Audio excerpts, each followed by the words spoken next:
RJC news, हम कराएंगे आपको सच से रूबरू।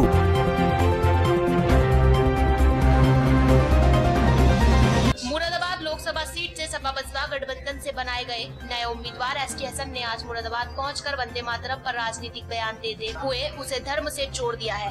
वंदे मातरम का विरोध करने वालों के समर्थन में दिया बयान। पिछले कई दिनों से सपा बसपा गठबंधन उम्मीदवार पर चल रहा घमासान आखिरकार शनिवार की रात उस समय थम गया जब लीड कारोबारी नासिर कुरैशी का टिकट काटकर पूर्व मेयर और गौरव कैबिनेट मंत्री आजम खान के नजदीकी डॉक्टर एसटी हसन के नाम कर दिया गया।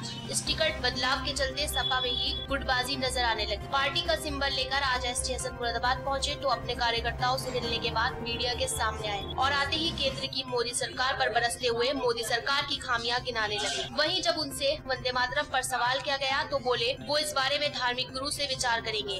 अगर उनका धर्म उन्हें इजाजत नहीं देता तो वो भी वंदे मातरम के विरोध में खड़े हैं। दरअसल कुछ दिन पहले उन्हीं की पार्टी से संबल लोकसभा से चुनाव लड़ रहे डॉक्टर शफीकुर रहमान बर्क ने वंदे मातरम का पुरजोर विरोध किया था। देखिए, ये तो हाईकमांड के फैसले होते हैं। सब ऑब्जर्वेशन के बाद, सब असेसमेंट के बाद इस बात के फैसले लिए जाते हैं। हाईकमांड का जो फैसला है वो हमारे भाई नासिर कुरैशी को भी कबूल है और हम सबको कबूल है, हमारी सारी लोकसभा क्षेत्र की जनता को कबूल है।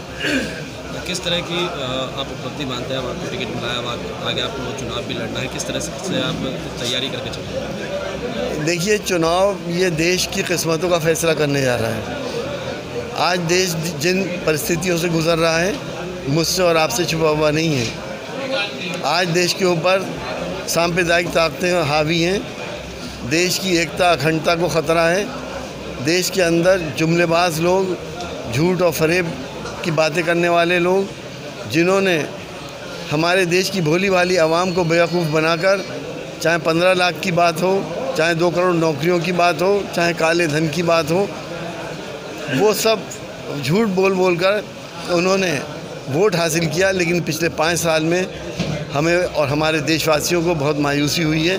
और ख़ास तौर से ये मुल्क, हमारा मुल्क जो गंगा जमनी तहजीब का अलंबरदार है, जिसने जो एक रंग बिरंगी गुलदस्ते की तरह तमाम दुनिया में महकता है और तमाम दुनिया को अपनी खुशबुओं से महकाता है, इन लोगों ने इस गुलदस्ते को भी तितर बितर करने की कोशिश करी। वो देश की आवाम, चाहे हिंदू भाई हो, मुसलमान हो, दलित भाई हो, सिख और ईसाई हो, हरगिज़ ये नहीं चाहते कि हमारे प्यार मोहब्बत के अंदर कोई दखल अंदाज हो।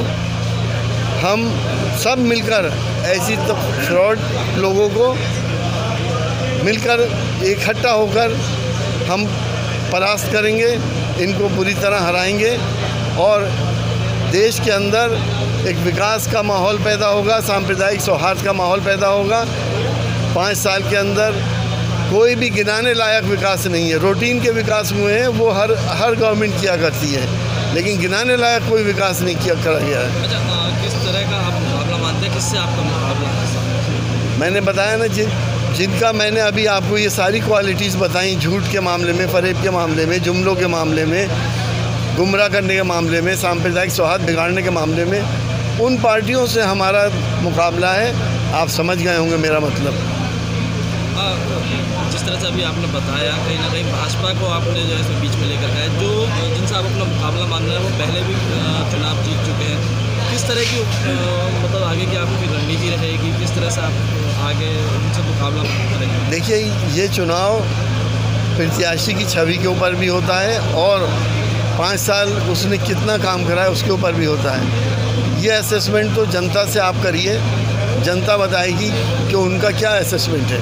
अच्छा, इसके अलावा बात करें, क्योंकि कांग्रेस की तरफ से इमरान प्रतापगढ़ी का नाम सामने आया है। कहा जा रहा है कि प्रियंका गांधी का जो है ये ससुराल है, तो इसलिए ज़्यादा उनको इस बार समर्थन मिलने की उम्मीद है। देखिए, चाहे इमरान प्रतापगढ़ी साहब हो, प्रियंका गांधी जी हो, देश जिन परिस्थितियों से गुजर रहा है वहाँ पर इन शख्सियतों का कोई मतलब नहीं हुआ करता। हमें अपने आगे आने वाली नस्लों के मुस्तकबिल को देखना है।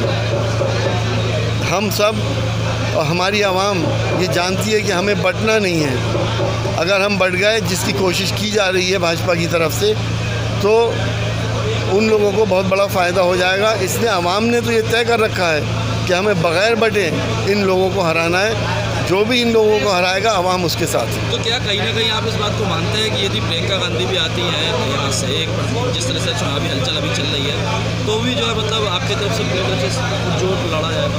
बिल्कुल पुरजोर हम लड़ रहे हैं और लड़ते रहेंगे। अच्छा, मेरा एक आखिरी सवाल है कि अभी पीछे जो है मुरादाबाद में सफल प्रत्याशी जो आपके गठबंधन को घोषित किए गए हैं, समीपुर रहमान वर्ग सी, वो मुरादाबाद आए थे और उन्होंने जो है पुरजोर तरीके से बात कही थी कि जो उन्होंने पहले ऑब्जेक्शन उठाया था वंदे मातरम को लेकर के, वो उसको अब भी आगे रखेंगे और उसके उसी बेस पर वो चुनाव लड़ेंगे। किस तरह से आप उसको देखते हैं, क्या आपका राय है इस पर? देखिए, हम लोग अपने देश के लिए अपनी जान कुर्बान कर सकते हैं, अपना खून हम बहा सकते हैं। ये हमारी मादर वतन है।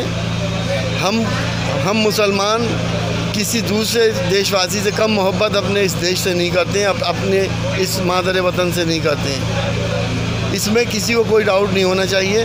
लेकिन अगर हमारा मज़हब इस्लाम जो हमें किसी दूसरे चीज़ की इबादत करने को मना करता है, अगर किसी दूसरे को अल्लाह की वहदानियत में शरीक करने को मना करता है, तो हम मुसलमान वो काम नहीं कर सकते जो कि हमारा ईमान और हमारा इस्लाम मना करता है। नहीं, जानने का रीज़न ये था कि क्या आप भी कहीं ना कहीं उनको समर्थन करेंगे इस बात पर, या किस तरह से? देखिए, ये मैं मौलवी हजरात से इस पे राय लूँगा। अगर इससे हमारे ईमान पे कोई हरफ आता है तो समर्थन करूँगा, अगर नहीं आता है तो इसका समर्थन नहीं करूँगा।